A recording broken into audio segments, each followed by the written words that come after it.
Here's how to whip cream. First of all, we need a nice big mixing bowl. We can either use a normal balloon whisk or an electric whisk.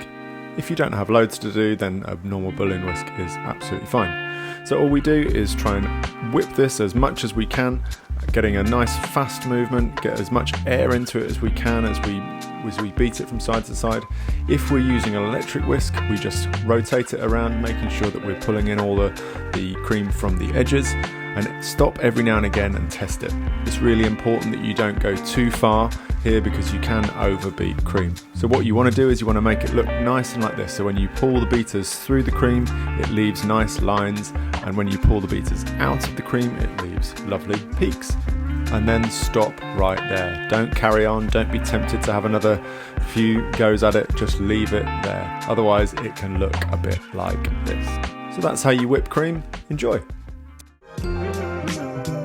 Don't forget there are plenty of tips like this throughout our book. All you need to do is find the tip that you want, get your phone, give it a scan, and that will take you right to where you need to go, or simply follow us for more tips just like this.